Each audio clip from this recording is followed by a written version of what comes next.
Ngayon, muli siyang sasabak sa politika matapos mabigo ang kanyang pagtakbo bilang ikalawang Pangulo.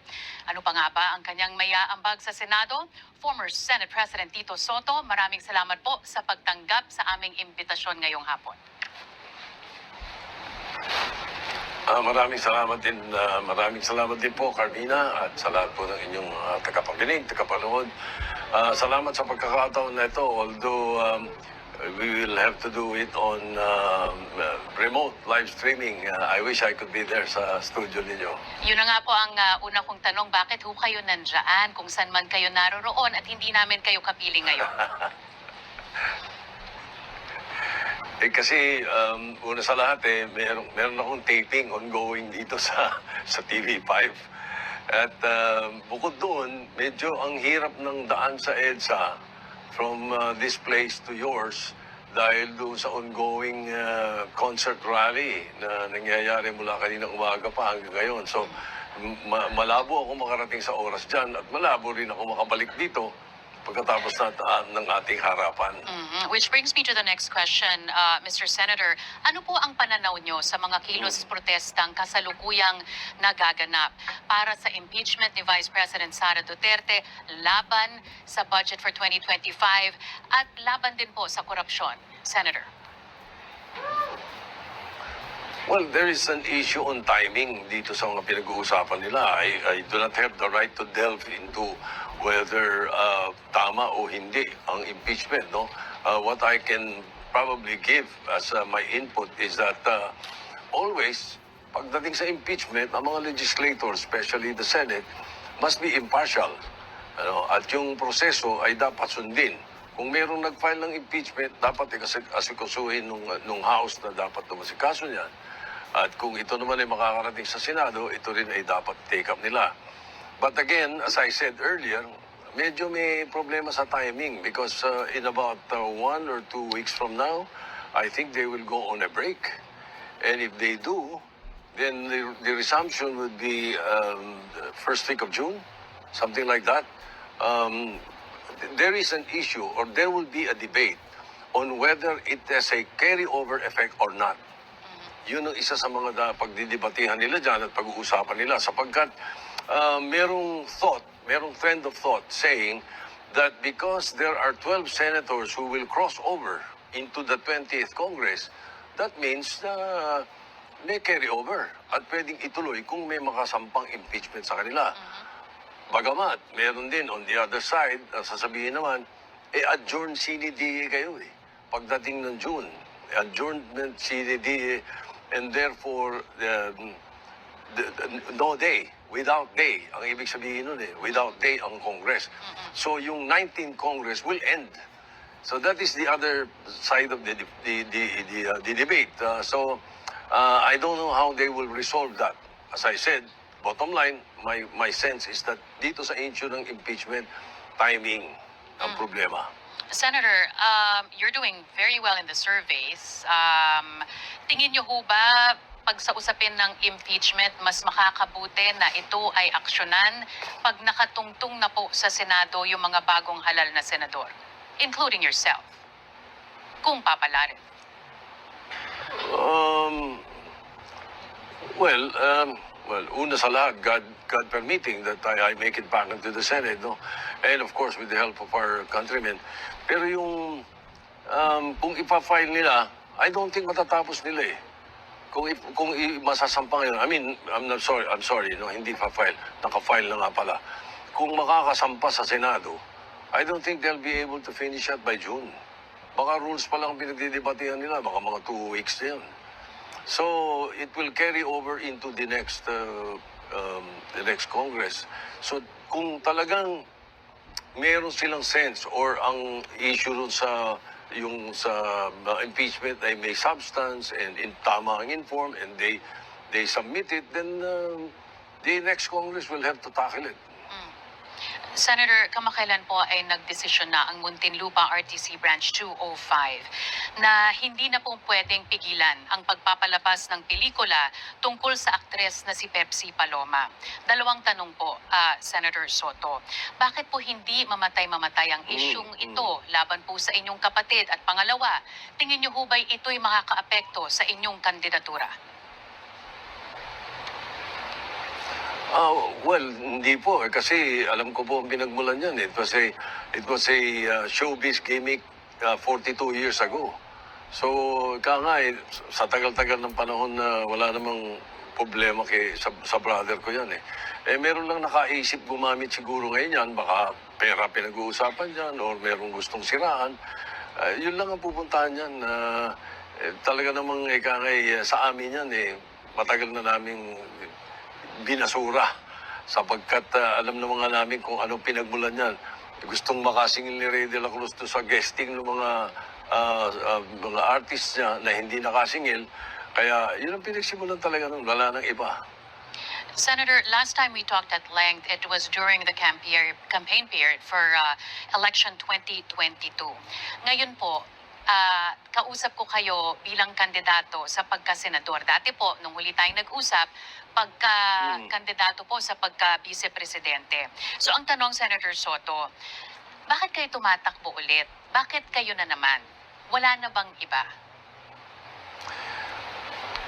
Well, marami naman pwedeng pagpilian yung mga kababayan natin, ano?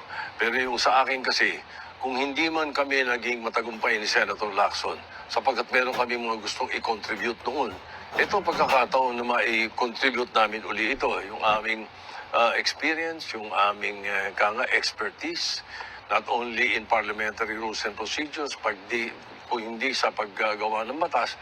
Ang tingin ko, marami pa rin kaming maiko-contribute. Ako'y marami pang magagawa na doon sana, kung 2022 pinalad tayo, ay mapapalaganap natin.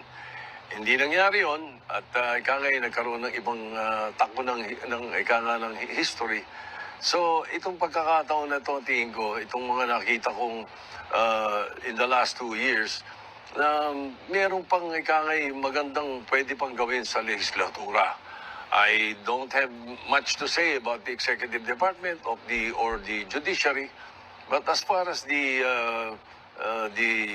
legislature is concerned, I think there is much that we can contribute and I can contribute myself. But Senator, bakit hindi niyo ho ito ginawa nung kayo'y nasa posisyon pa? You've been there for more than 30 years, Senator Soto. Ang dami kong ginawa. Pag inisa-isa natin, makakulang ang 7 oras. Pero sige, bigyan natin ng konting panahon, ano? Marami na akong nagawa, pero may mga final pa ako na hindi natapos at hindi natupad. Umpisahan lang muna natin doon sa panahon na ako'y naging vice mayor. Tumuntong ako sa Senado and I contributed what I learned in the 4 years that I was in the local governments. Kaya nagkaroon na tayo ng family courts dahil kinreate ko po ang mga family courts sa Pilipinas. At saka yung calamity fund na dati hindi naiisip na ito'y issue ng local governments. But yun ay naisampa natin.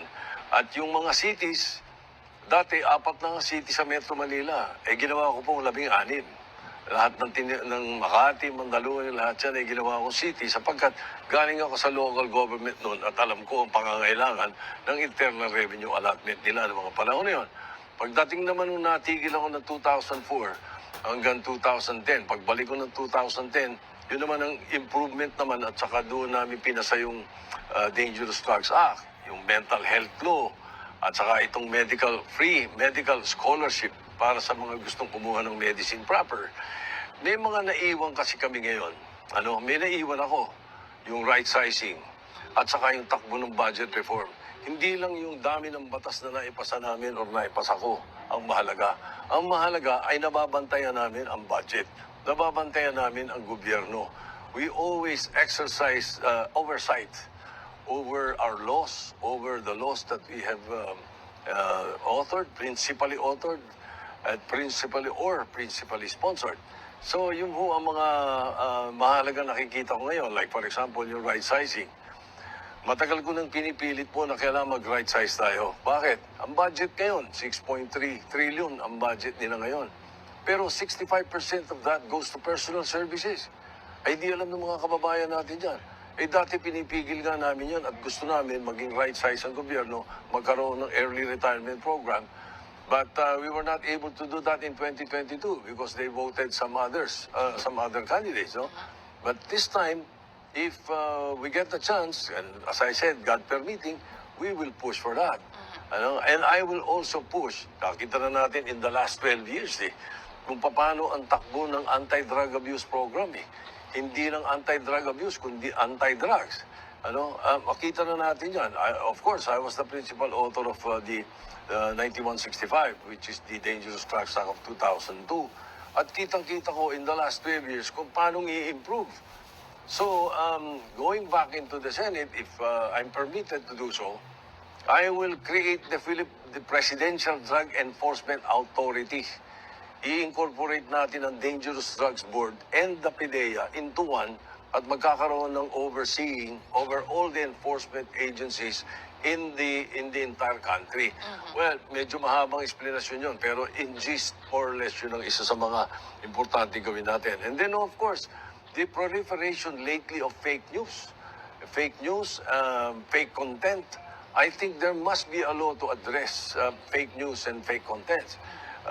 Iyon mga alam ko kung paano kong i-handle, alam ko kung paano kong ipipresenta at makumbinsi ang ating mga kasama at mga kaibigan.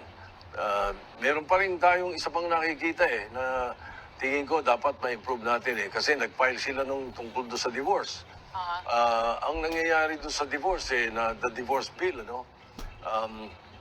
of course, malangit nawa yung author, but then again, tedious, expensive, ganun pa rin Kahit na parang ipipilit mo, pag tinignan mo, it's still judicial.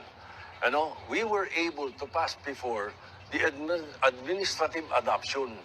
So ito ngayon, ang pinakamaganda rito ay ipopropose ko yung administrative annulment. Imbis na judicial.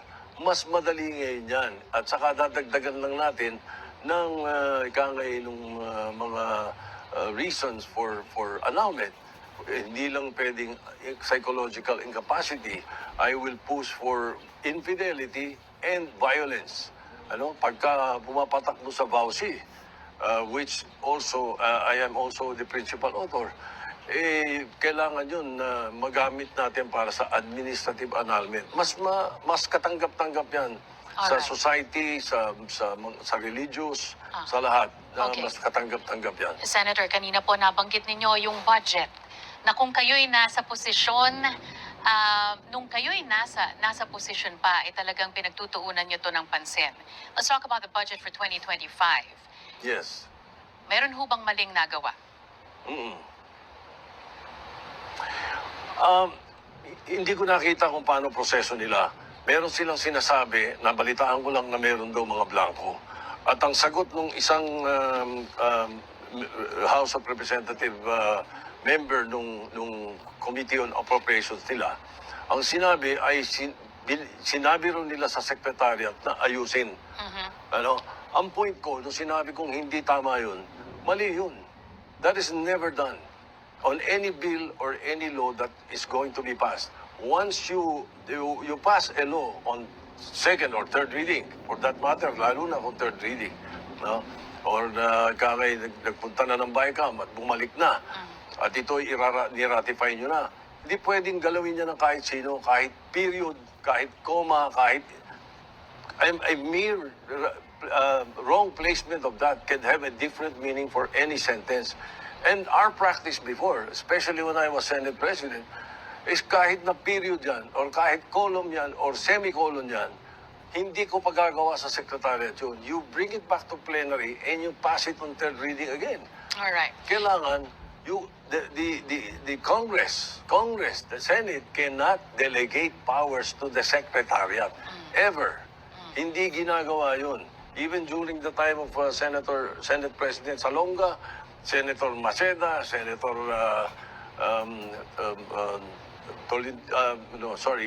Ople, in my time, we never allow, Senator Enrile, will never allow that. Hindi pwede yun. Kailangan kayo gumawa. kailangan yung legislator ang gumawa ng dapat. Kung editorial amendment lang yan, still you have to do it. Do not delegate it. That's my point. Kung yun ang Alright. pinag-uusapan sa budget, and that is their problem, may problema talaga tayo. Okay. Senator, let's talk about the new Senate building. Nagsimula po ang construction nito nung kayo'y Senate President. Ang maximum total na kailangan para makumpleto po ang Senate building ay nasa 31 billion pesos na po. Ito ay base sa detailed architectural Hindi. and engineering design na noong December lang po nakumpleto.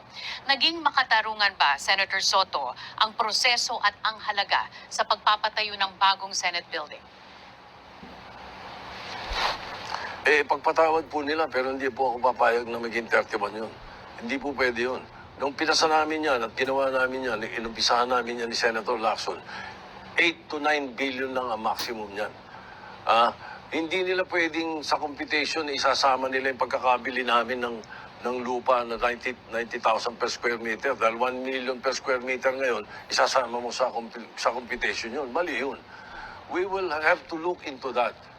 In the first place, the way I was informed by the office of Senator Lacson, who was trying to find out what happened, na bakit biglang ganyan nung wala na kami sa pwesto, at sinasabi na wala naman daw nababayaran pang ganun. Puro projection daw yan. And therefore, the projection, we can bring down the projection.